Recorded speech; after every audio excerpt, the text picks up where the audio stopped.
Did you know? There's a colossal underground river system beneath the Amazon rainforest, called the Hamza River.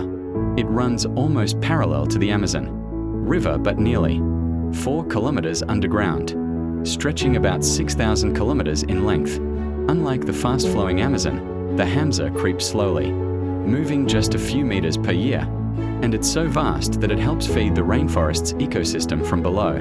Share, like, comment, follow, subscribe and turn on post notifications for more ear-tingling facts.